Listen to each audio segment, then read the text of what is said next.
5 సంవత్సరాల క్రితం 5 సంవత్సరాల క్రితం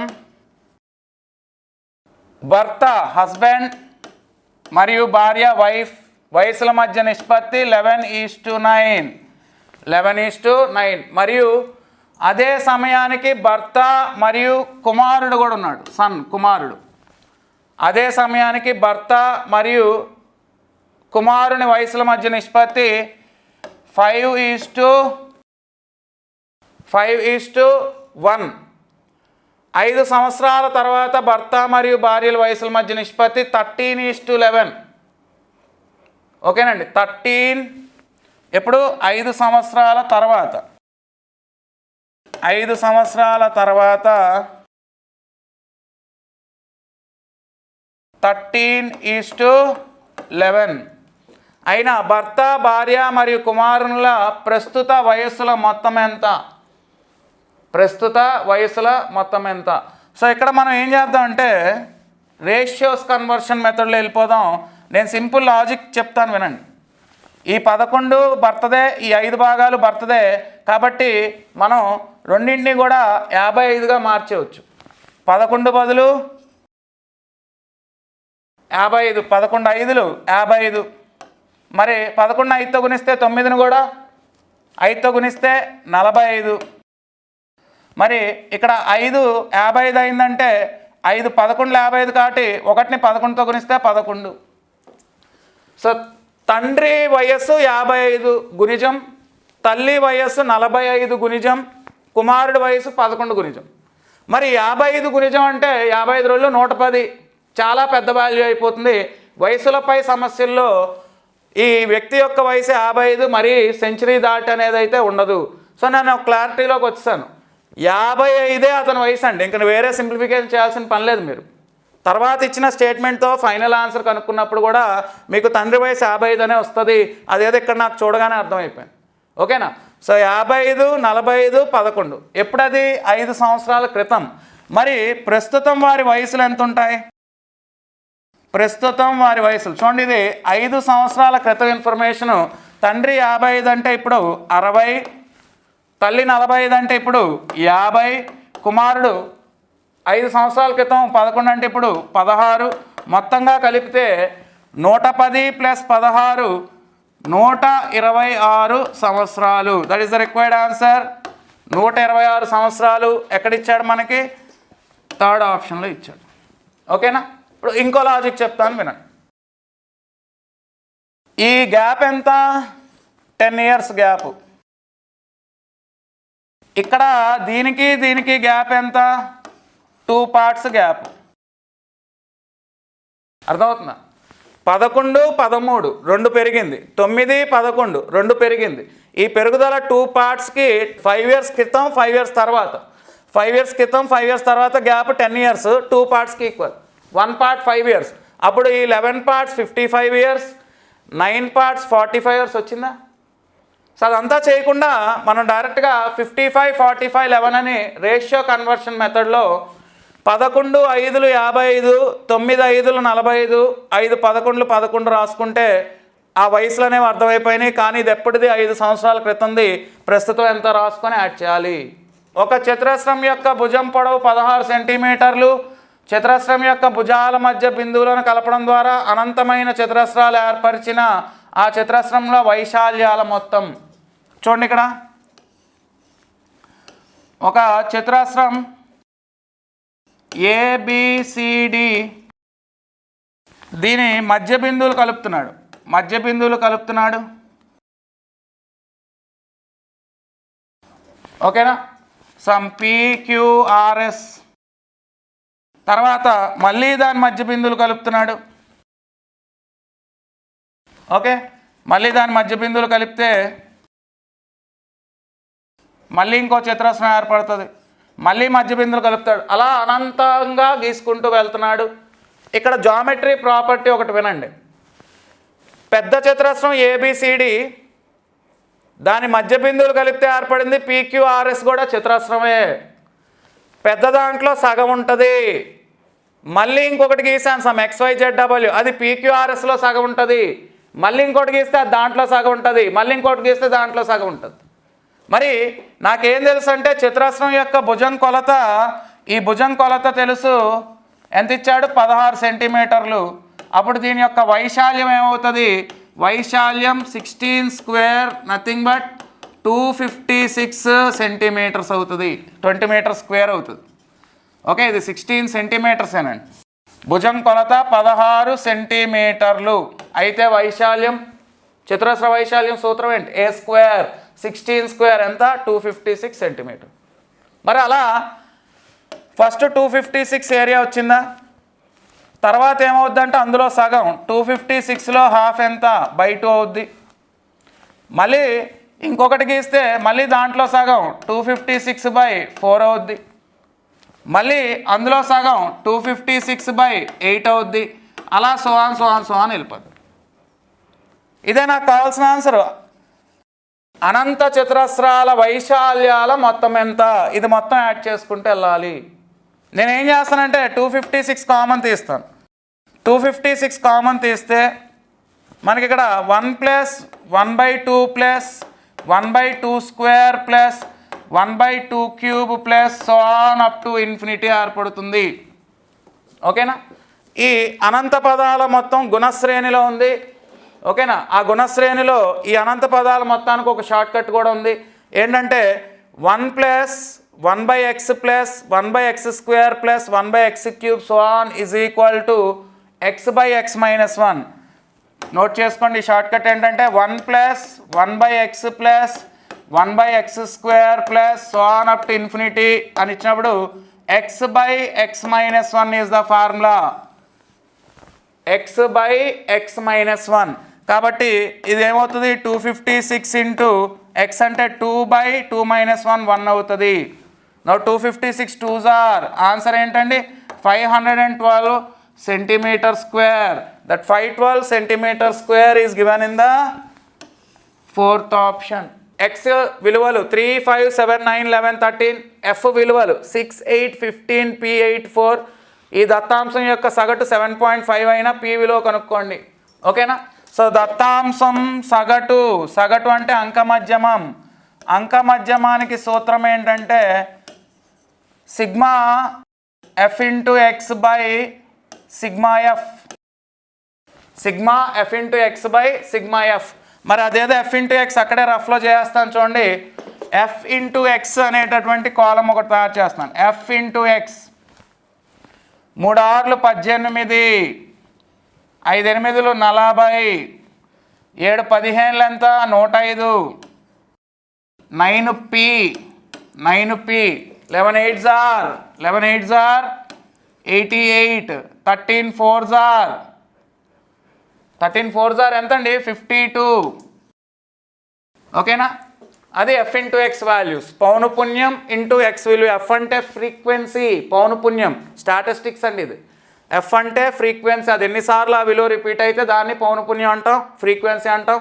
x అంటే ఆ సంఖ్య యొక్క విలువ, సమ్ వెయిట్ అవ్వచ్చు, హైట్ అవ్వచ్చు, సంథింగ్ x విలువ అనమాట.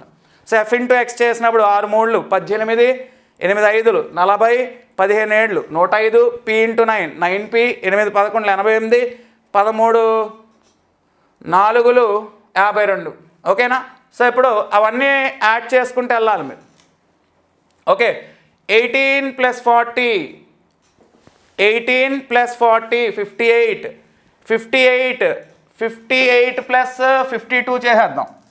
18 + 40 58, 58 + 52 ఎంత అయిందండి అక్కడికి 110, 110 + 105, 110 + 105 ఎంతండి 215, 215 + 88 చూడండి, 215 + 88 యాడ్ చేస్తే ఎంత అవుతుంది 303 అవుతుంది, plus 9p. So sigma f of x is equal to 303 plus 9p by sigma F. Sigma F అంటే ఈ వాల్యూస్ యాడ్ చేసుకుంటూ వెళ్ళండి. 6 + 8 + 15 + p + 8 + 4, 6 + 4 10, 6 + 4 10, 8 + 8 16, 16 plus 15 31, 31 plus 10 41 plus P. ఇది సగటుకి సూత్రం. ఓకేనా? ముందు ఎఫ్ ఇంటూ ఎక్స్ కనుక్కున్నారు. సిగ్మా అంటే అర్థం అన్నీ యాడ్ చేయమని, అదంతా యాడ్ చేస్తే నాకు 303 ప్లస్ 9p వచ్చింది. సిగ్మా ఎఫ్ అంటే పౌనపున్యాలు మొత్తాన్ని యాడ్ చేయమని, అది యాడ్ చేస్తే 41 ప్లస్ p వచ్చింది.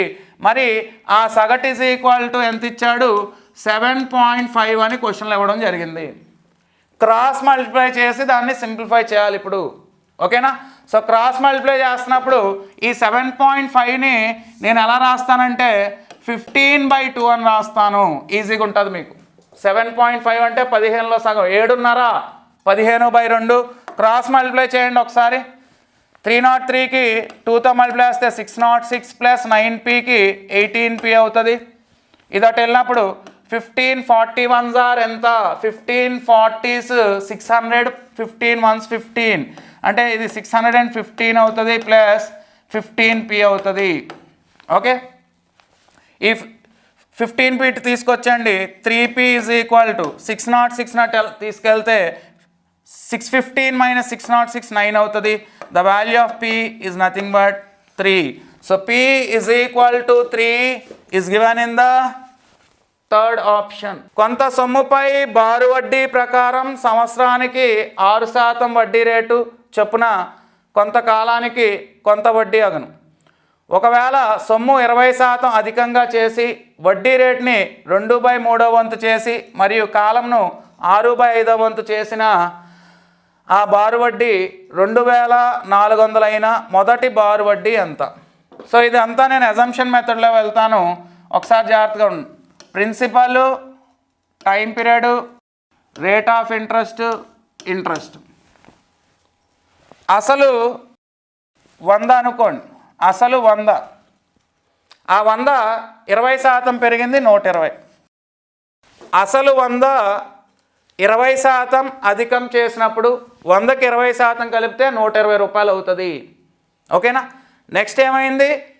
కాలం 6/5 వంతు చేసిన, 6/5 వంతు చేసిన అంటే అర్థం ఇంతకుముందు 5 years కాలం ఉంటే ఇప్పుడు అది 6 years అయింది.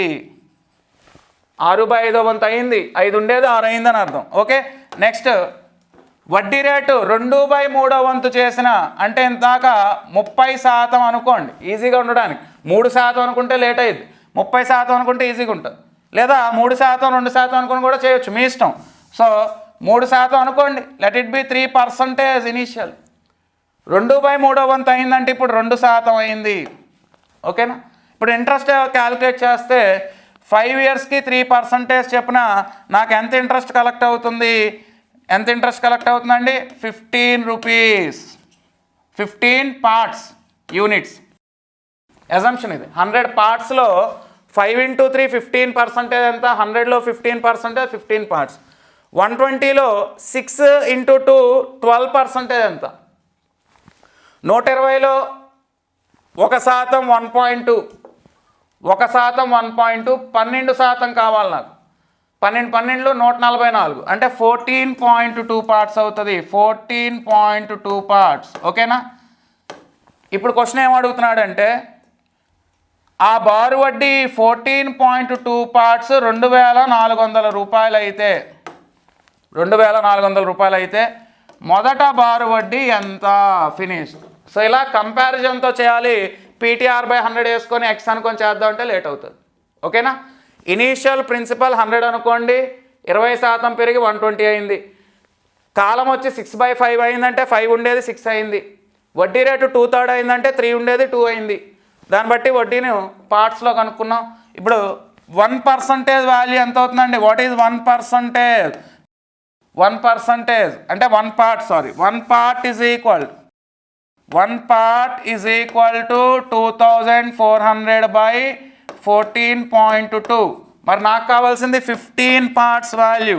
So 15 parts is equal to 2400 ఇక్కడ చిన్న మిస్టేక్ జరిగిందండి. 12% అన్నాను కదా, 12% ఆఫ్ 120 14.4 అండి. ఇది 14.4 ఇది. ఓకే, సారీ 0.2 కాదు. 12 into 12 ఎంత అమ్మా? 12 into 12 144. కాబట్టి 14.4% అవుద్ది. సో 1 పార్ట్ వాల్యూకి 15 కావాలంటే ఇంటూ 15 చేయాలి. ఇక మిగిలింది సింప్లిఫికేషన్. ఆ కొట్టివేతలు ఎవరు చేసినా ఒకటే. మెయిన్ కాన్సెప్ట్ ఏంటంటే కంపారిజన్లో ఆ పార్ట్స్ వరకు కనుక్కోవడం అందరికీ రావాలి. ఓకేనా? ఒకసారి రఫ్ పేపర్ మీద ఆ సింప్లిఫై చేసే ఆన్సర్ ఏమవుతుందో చూడండి. ఈ పాయింట్ కొట్టేయండి. ఈ పాయింట్ తీస్తాను, ఒక 0 పైన పెరుగుతుంది. ఓకేనా? 144 అంటే 12 2000. ఓకేనా? నెక్స్ట్ 4 3 4 500. 3తో ఇది 5 సార్లు 505 answer 2500. 2500 is the required answer. So third option 2500. Okay. కొంత సొమ్ముపై సంవత్సరానికి 7.5% రేటు చొప్పున 15 నెలలకు బారు వడ్డీ అనేది, అదే సొమ్ముపై సంవత్సరానికి 12.5% రేటు చొప్పున 8 నెలలకు బారు వడ్డీ కంటే 32.50 అధికం అయిన ఆ సొమ్ము ఎంత? ఓకే, చూడండి ఇక్కడ 7.5% ఇంటూ 15 నెలలు అంటే 15/12 సంవత్సరాలు. దీనికి 12.5% ఇంటూ 8 నెలలు అంటే 8/12 సంవత్సరాలు. ఈ రెండింటి యొక్క భేదం డిఫరెన్స్ ఏది పెద్ద ఇచ్చినది ఇంకా నాకు తెలియదు కాబట్టి భేదం డిఫరెన్స్ ఎంతంట? 32.50 రూపాయలు. దీని నుంచి 1% ఎంత 100% ఎంత క్యాలిక్యులేట్ చేయాలి. ఓకేనా? You have to find what is 1% first. అసలు ఎంత, సొమ్ము ఎంత అంటే 100% ఎంత కనుక్కోవాలి. ఓకే, సింప్లిఫికేషన్ చూద్దాం. Now 7.5 is nothing but 15/2 into 15/12 percentage difference. ఇది 25/2 ఇంటూ 8/12 పర్సంటేజ్ డిఫరెన్స్. 15 స్క్వేర్ అండి. 15 square 225/12 2s are 24. 25 8s are 200. 12 2s are 24. ఇక్కడ మైనస్ పెట్టేస్తున్నాను ఎందుకంటే ఇదే పెద్దదని అర్థమైంది. Difference is equal to 32.50. ఓకేనా? సో ఇక్కడ 25/24 నాటి పంపించేద్దాం. 25% ఈజ్ ఈక్వల్ టు 32.50 ఇంటూ 24. కానీ నాకు కావాల్సింది ఏంటండి? 100% వాల్యూ. What is 100% value? మరి 100% వాల్యూ రావాలి అంటే దీన్ని ఇంటూ 4 చేస్తే సరిపోద్ది కదా. సో 32.5 ఇంటూ 24 ఇంటూ 4 చేసి ఆన్సర్ ఎంత అవుతుందో క్యాలిక్యులేట్ చేయండి. ఓకేనా? మరి ఆప్షన్స్ ఎలిమినేషన్లో వెళ్ళిపోతే మనకి పాయింట్ అనేది రాదు అసలు. ఎందుకంటే 4 5లు 20, 4 5లు 20, పాయింట్ క్యాన్సిల్ అయిపోయింది. ఇక్కడ ఒక 3 డిజిట్ నెంబర్ వస్తుంది. ఈ 3 డిజిట్ నెంబరు ఇంటూ 24 చేస్తున్నప్పుడు మనకి ఖచ్చితంగా 312 కానీ 3120 కానీ అయ్యే అవకాశం ఉంటుంది. సో ఒకసారి మీరు సింప్లిఫై చేసి చెక్ చేయండి ఆన్సర్ ఎంత అనేది. ఎంత వచ్చిందండి? Will get ₹3120. నేను అది సింప్లిఫికేషన్ చేయట్లేదు, మైండ్లో చెప్పేస్తున్నాను. ఏంటంటే పాయింట్ తర్వాత అంకె అనేది ఉండకూడదు కాబట్టి second and fourth option eliminated. ఇది ఖచ్చితంగా 4 డిజిట్ నెంబర్ అవుతుంది. ఎందుకంటే 32 ఇంటూ 24 4 డిజిట్ నెంబర్ అవ్వాలా లేదా? కాబట్టి 4 digit number first option eliminated. Clear? కొంత సొమ్ముపై మొదటి సంవత్సరం 11.11%. 11.11% అంటే 11 1/9%. 11 1/9% is also equal to 1/9. Next రెండవ సంవత్సరం 14.28% అంటే 14 2/7% is also equal to 1/7. మూడవ సంవత్సరం 10%. 10% is nothing but 1/10. చొప్పున 3 సంవత్సరాలకు చక్రవడ్డీ మరియు బారు వడ్డీల మధ్య భేదం 5.40 అయినా సొమ్ము ఎంత? చాలా పెద్ద క్వశ్చన్ ఇది. చక్రవడ్డీ రేషియోస్ కాన్సెప్ట్ మీకు అలవాటు చేశాను. 9 మీద 1 వడ్డీ, 9 మీద 1 వడ్డీ అయితే 10 అవుద్ది. 9 మీద 1 పెరిగి 10 అవుద్ది. 7 మీద 1 పెరిగి 8 అవుద్ది. 10 మీద 1 పెరిగి 11 అవుతుంది.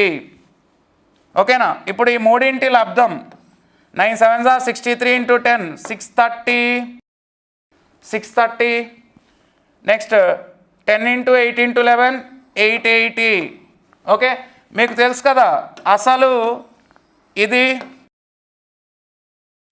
అమౌంట్ ఇది.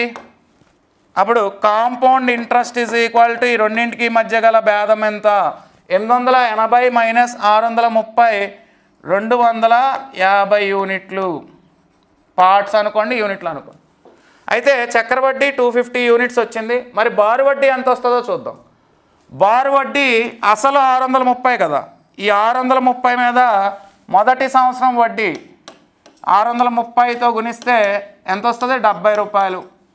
రెండవ సంవత్సరం వడ్డీ 630తో గుణిస్తే 90 రూపాయలు. మూడవ సంవత్సరం వడ్డీ 630తో గుణిస్తే 63 రూపాయలు. ఈ మొత్తం యాడ్ చేస్తే 3 7 + 9 + 6 ఎంతండి? 6 + 9 15 + 7 223 యూనిట్స్. 223 యూనిట్స్ అయిపోయింది. ఇక్కడ కంపారిజన్లోకి వచ్చేయండి. ఏమన్నాడు? చక్రవడ్డీ బారు వడ్డీల మధ్య భేదం 5.40. చక్రవడ్డీ 250కి బారు వడ్డీ 223కి భేదం 27 పార్ట్స్ 5.40 అయినా 630 పార్ట్స్. ఆ సొమ్ము ఎంత అంటే 100 యూనిట్స్ కాదు. ఇక్కడ అసలు ఏమనుకున్నాను నేను? 630 యూనిట్స్ అసలుగా ఊహిస్తున్నాను. ఓకేనా? అదెంత అని అడుగుతున్నాడు. ఓకే, సో కంపారిజన్లోకి వచ్చేయండి. ఇక్కడ 27 యూనిట్స్ 223కి 250కి భేదం 27 యూనిట్స్ ఈజ్ ఈక్వల్ టు 5.40. అప్పుడు మీకు 1 unit is equal to 0.2. 1 unit 0.2. మరి నీకు కావాల్సింది 630 units. 630 units is equal to 630 × 0.2. 0.2 cancel, 63 రోళ్ళు 126 రూపాయలు అనేది ప్రిన్సిపల్ అవుతుంది. So 126 rupees is given in the first option. నేను ఈ ప్రాసెస్లో చేస్తేనే ఇంత లెందీగా ఉంది కదా. మీరు I is equal to PTR/100 simple interest ఫార్ములాని, amount is equal to P × 1 + R/100 whole power n compound interest ఫార్ములాని యూజ్ చేస్తే ఇంకా లెందీ అయిపోతుంది. ఈ రేషియోస్ కాన్సెప్ట్ ఆల్రెడీ ప్రీవియస్ టెస్ట్లో కూడా నేను ఎక్స్ప్లెయిన్ చేశాను. దాని ప్రకారంగా అసలు, అమౌంట్, కాంపౌండ్ ఇంట్రెస్ట్ ఎన్ని యూనిట్లు రాసుకున్నాను. బారు వడ్డీ ప్రతి సంవత్సరం క్యాల్కులేట్ చేసుకుంటూ బారు వడ్డీ కూడా రాసుకున్నాను. ఆ భేదం ఎంత ఇచ్చాడు?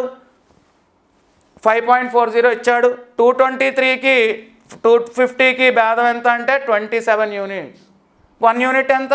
630 పార్ట్స్ ఎంత? ఓకే, రామ్ మరియు శ్యామ్ల భాగస్వామ్యంలో మొత్తం 60,000 రూపాయల సొమ్మును రామ్ పెట్టుబడిగా పెట్టి వచ్చిన లాభాన్ని సమానంగా పంచుకునేటట్లు మరియు శ్యామ్ సగం పెట్టుబడి మీద రామ్కు సంవత్సరానికి 10% వడ్డీ ఇచ్చి, రామ్ ఒక్కడే 60,000 ఇచ్చాడు, శ్యామ్ ఏమి ఇవ్వలేదు.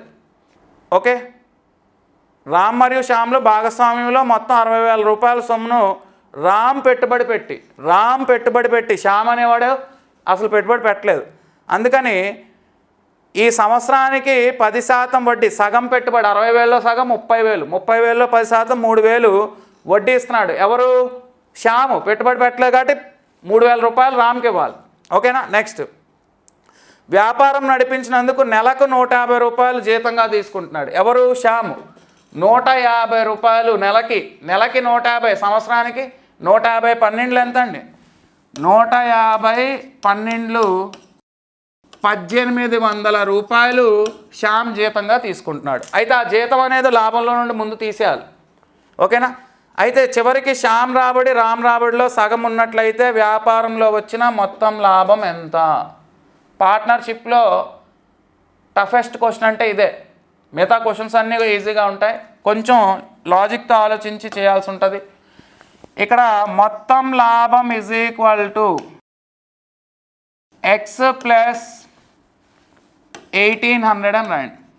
ఎందుకు ఇలా రాశాను అంటే ఈ 1800 జీతం అనేది లాభంలో నుండి తీసి ఎవరికి ఇచ్చేస్తాం? శ్యామ్కి ఇచ్చేస్తాం. అర్థమవుతుందా? తర్వాత ఈ మిగిలిన లాభాన్ని వాళ్ళు సమానంగా పంచుకున్నారంట. చూడండి, ఆ వచ్చినటువంటి లాభాన్ని సమానంగా పంచుకున్నారు. సో చూద్దాం, ఇక్కడ రామ్ వాటా ఏంటి, శ్యామ్ వాటా ఏంటి? ఓకే, సమానంగా పంచుకున్నారు కాబట్టి రామ్కి x/2, రామ్కి x/2, శ్యామ్కి x/2 ఇద్దాం. అయితే శ్యామ్కి జీతం వచ్చింది, కానీ ఏం జరిగిందంటే అతనికి వచ్చినటువంటి లాభంలో నుంచి సగం 60,000లో సగం 30,000లో 10% వడ్డీ 3,000 అనేది ఇతను తీసుకెళ్ళి రామ్కి ఇచ్చేయాలి. ఓకేనా? అలా ఇచ్చేగా ఫైనల్ స్టేట్మెంట్ ఏమన్నాడండి?